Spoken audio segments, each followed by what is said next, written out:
दोस्तों फिर से स्वागत है आपका महादेव की नगरी प्रयागराज महाकुंभ में। दोस्तों वीकेंड के होने की वजह से थोड़ी सी भीड़ यहाँ पे दोबारा से बढ़ चुकी है और 50 करोड़ का आंकड़ा पहले ही पार हो चुका है और नए आंकड़े बनना जारी है। रोज ही नए रिकॉर्ड टूट रहे हैं। क्या आप भी यहाँ आने का प्लान कर रहे हैं? तो आइए इस वीडियो के माध्यम से हम जानते हैं आप संगम तक कैसे पहुंच सकते हैं, आपको कितनी भीड़ मिलने वाली है, आपको कितना चलना पड़ेगा, कौन कौन से मंदिर आप घूम सकते हैं, गाड़ी से आ रहे हैं तो कौन कौन से रोड खुल चुके हैं, कौन कौन से स्टेशन खुल चुके हैं, यहाँ पे रुकने की अच्छी व्यवस्था। तो आइए सारी छोटी बड़ी जानकारी इस वीडियो के माध्यम से जानते हैं। आइए चलते हैं महादेव का नाम लेकर के। हर हर महादेव। गाइस यहाँ पहुंचने का सबसे सस्ता और आसान तरीका है बाय ट्रेन। तो अगर आप बाय ट्रेन आ रहे हैं तो स्टेशन पे पहुंचने के बाद सारे रास्ते खोल दिए गए हैं, इस वजह से आपको ऑटो मिल जाएंगे चुंगी तक के लिए और चुंगी से आपको मात्र 4 से 5 किलोमीटर चलना पड़ेगा। अगर आप वो भी नहीं चल पा रहे हैं तो आप यहाँ पे बाइक बुक कर सकते हैं। बैरिकेटिंग के बाद वो बाइक वाले आपको सीधा पहुंचा देंगे संगम के पास और वहां से आपको 1 किलोमीटर कम से कम चलना ही पड़ेगा। आइए बात कर लेते हैं अगर आप बाय रोड आ रहे हैं तो, मतलब अपने पर्सनल व्हीकल से या फिर बाय बस से। जैसा कि यहाँ के लिए हर राज्य से बस चलाई गई हैं, तो अगर आप बाय बस आ रहे हैं तो बस वाले भी आप भीड़ कम होने की वजह से पास तक पहुंचा दे रहे हैं। अगर आप पर्सनल व्हीकल से आ रहे हैं तो भीड़ कम होने की वजह से पार्किंग भी यहाँ पर अच्छे से अवेलेबल हो जा रही है। आप संगम के बहुत पास आकर के पार्क कर सकते हैं। और ध्यान में रखें, अगर रात के टाइम पे अगर यहाँ आप संगम के पास तक घुस आते हैं तो आप पास वाली पार्किंग में पार्क कर सकते हैं, या फिर अगर ये पार्किंग भर जाती है तो आप थोड़ी सी दूर जाकर के पार्क कर सकते हैं। तो पार्किंग की सुविधा यहाँ पर बहुत अच्छी हो चुकी है। और अपना पर्सनल व्हीकल पार्क करने के बाद आपको कम से कम 1 से 2 किलोमीटर या 3 से 4 किलोमीटर चलना पड़ेगा। अगर आपके फैमिली मेंबर से कोई चल नहीं पाते हैं या फिर आपको व्हील चेयर की आवश्यकता पड़ती है तो नीचे दिए गए नंबर पे आप कांटेक्ट कर सकते हैं। गाइस अगर आपका बजट अच्छा खासा है तो आप बाय फ्लाइट भी आ सकते हैं। जैसा कि कुंभ के चलते यहाँ पे फ्लाइट के रेट बहुत ज़्यादा ही आसमान छू रहे हैं, तो आप अगर आना चाहते हैं तो फ्लाइट से भी आ सकते हैं। और यहाँ पे ऑटो और बाइक के रेट भी बहुत अच्छे खासे बढ़ा दिए गए हैं। पानी के बोतल के रेट भी आपके जो नॉर्मल चार्जेस से हैं वो थोड़े हाई मिलने वाले हैं। वैसे तो अभी भीड़ कम होने की वजह से थोड़े थोड़े चार्जेस जो है नॉर्मल होने लगे हैं, तो आप उस तरीके से अपना प्लान करके यहाँ पे आइए। गाइज अगर आप यहाँ पे सिर्फ नहाने का प्लान कर रहे हैं तो आपको रुकने की कोई आवश्यकता यहाँ पे नहीं पड़ने वाली। आपको यहाँ सामान के लिए लॉकर मिल जाते हैं, संगम के पास ही आप अपना सामान जमा करा के आराम से नहा सकते हैं। और कोशिश यही करें अपना कीमती सामान कोई भी यहाँ पर ना लाएं और ना ही यहाँ पे भारी बैग लाएं, क्योंकि कभी कभार भीड़ एकदम से बढ़ जाती है और रोड को डाइवर्ट कर दिया जाता है। इस वजह से आपको थोड़ा ज्यादा चलना पड़ सकता है, तो उसी हिसाब से अपना प्लान करके यहाँ पे आए। दोस्तों अगर आप यहाँ पे रुकने का प्लान कर रहे हैं तो आपको यहाँ जन आश्रय केंद्र मिल जाएंगे, जिनमें आपको 100 से 200 रुपए के अंदर में डोरमेट्री प्रदान हो जाती है, जिसके अंदर आपको एक चारपाई, एक तकिया और एक बिस्तरा मिल जाता है और आप 24 घंटे के लिए यहाँ पर विश्राम कर सकते हैं। और हाँ, आधार कार्ड लाना बिल्कुल ना भूलें। अगर आप होटल वगैरह में रुकना चाह रहे हैं या फिर धर्मशाला में रुकना चाह रहे हैं तो आपको स्टेशन के पास ही धर्मशाला और होटल अवेलेबल हो जाते हैं, तो आप उसी हिसाब से अपना प्लान कर सकते हैं। दोस्तों यहाँ पहुँचने के बाद आप सीधा पहुँच सकते हैं संगम स्नान के लिए।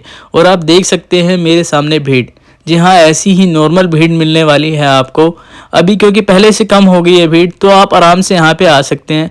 और यहाँ पे आपको भीड़ देखने को जहाँ मिलेगी वो है जहाँ पे रास्ते डाइवर्ट कर रखे हैं, तो वहाँ पे आपको ज़्यादा भीड़ देखने को मिलेगी, क्योंकि यहाँ पे क्या नाम है रास्ते थोड़े छोटे हो जाते हैं और ऐसे घुमा करके जब बंदे जा रहे होते हैं तो वहाँ पे थोड़ी सी भीड़ आपको ज़्यादा देखने को मिल सकती है।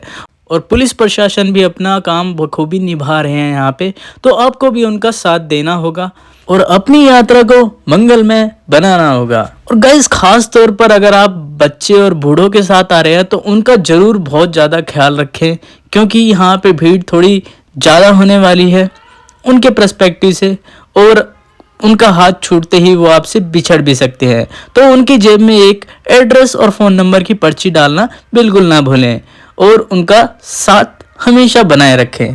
अगर आप यहाँ पे खो जाते हैं तो उसका ये आइडिया है कि हर खंबे पे यहाँ पे नंबर लिखे हुए हैं, तो आप उसी खंबे को ध्यान में रखें।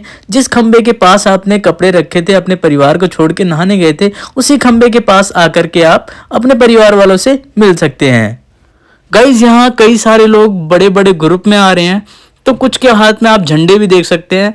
एक बंदा झंडे लेके चल रहा होता है और पीछे सारे उसके होते हैं ताकि कोई गायब ना हो सके। और कई सारे यहाँ पे ग्रुप में कैप लगा के भी चल रहे हैं ताकि वो खोए ना। कई सारे यहाँ पे एक कलर की टी शर्ट भी पहन के आ जाते हैं ताकि वो अपने लोगों से बिछड़े ना। अब देख रहे हैं माजी चल रही हैं हमारे सामने और कई सारे बूढ़े बच्चे यहाँ पे सब चल रहे हैं। तो आप क्यों चूक रहे हैं ऐसे संजोग से जो कि 144 साल बाद आया है और दोबारा मुड़ के आपकी जिंदगी में आने वाला नहीं है। तो आइए संगम में स्नान करिए और महादेव की इस नगरी का आनंद उठाइए। गाइस यहाँ जैसे ही थोड़ी सी भीड़ बढ़ने लगती है वैसे ही यहाँ पे नाव बंद कर देते हैं। तो हम चलेंगे अभी घाट पर, उस घाट पर जहाँ से नाव चलती है आपको दिखाएंगे कि कहाँ से आपको नाव मिल सकती है, क्योंकि काफी सारे लोगों का ये रहता है कि यहाँ पे आने के बाद हम नाव में बैठेंगे और नाव से ही जाएंगे संगम स्नान के लिए। गाइस बोट के लिए आप अरेल घाट जा सकते हैं, वहां से 101% आपको बोट मिल जाएगी। और किला घाट पे अगर जाते हैं तो किला घाट से आपको चांसेस है कि बोट वहां से ना मिले, क्योंकि जैसे ही भीड़ बढ़ती है वहां पे बोट बंद कर दी जाती है। गाइस अरेल घाट आप नैनी की तरफ से जा सकते हैं, नैनी ब्रिज के पास से आपको जाना होगा और झूसी से भी आप निकल सकते हैं, वहां से ही पहुंच सकते हैं अरेल घाट। अभी आप देख रहे हैं भीड़ थोड़ी सी कम है, लेकिन फिर भी आपको 4 से 5 किलोमीटर चलना पड़ सकता है यहाँ पे।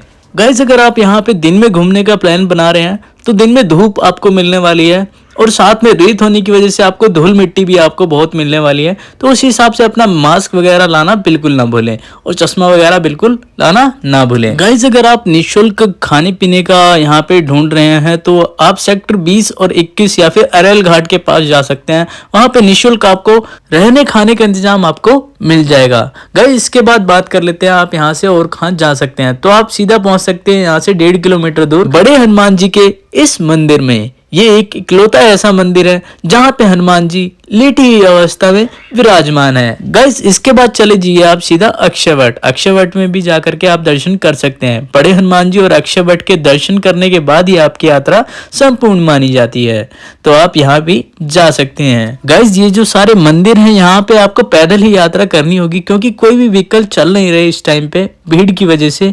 तो आप इसी हिसाब से अपना प्लान यहाँ पे करिए। उसके बाद हम जाएंगे नागवास की मंदिर। नागवास के मंदिर में वही नाग देवता हैं जिन्होंने समुद्र मंथन के दौरान रस्सी का काम किया था। कहा जाता है इनके दर्शन मात्र से ही आपको सारे पदों से मुक्ति मिल जाती है और आपके सारे पाप उतर जाते हैं। तो आप इनके दर्शन करना बिल्कुल ना भूलें। और शिवरात्रि में अगर आप आ रहे हैं तो यहाँ पे पैर रखना बहुत ही मुश्किल होने वाला है। गाइस यहाँ से 2 किलोमीटर आप पैदल चलते हैं तो आप पहुंचते हैं अवलोपी देवी के इस मंदिर में। ये वो मंदिर है जो 51 पीठ में से एक है और यहाँ पर माता की कहा जाता है हथेली गिरी थी। तो मंदिर में आप देखेंगे तो मंदिर में कोई मूर्ति नहीं है और आपको एक झूले के ही दर्शन यहाँ पे करने को मिलेंगे। तो दर्शन आप यहाँ पे कर सकते हैं और यहाँ आसपास जो है मीना बाजार भी है, उसमें आप खरीदारी वगैरह भी कर सकते हैं।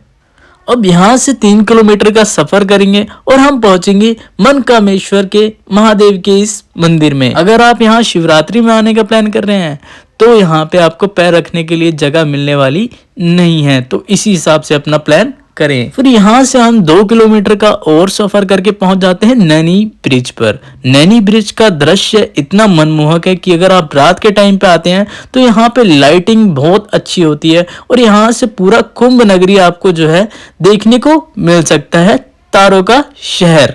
यहाँ से 500 मीटर चलने के बाद आप पहुंचते हैं शिवालय पार्क। शिवालय पार्क जो कि महादेव को समर्पित है और ये कबाड़ से बना हुआ है। यहाँ पे 12 ज्योतिर्लिंग बने हुए हैं और कुंभ नगरी का सबसे आकर्षण वाला केंद्र बना हुआ है शिवालय पार्क। तो यहाँ भी आप आ सकते हैं और यहाँ पे एंजॉय कर सकते हैं। गाइस यहाँ पे कुछ एंट्री फीस भी लगने वाली है। शनिवार और संडे को यहाँ पे 100 रुपए लगते हैं और बाकी 50 रुपए में आपका काम हो जाएगा।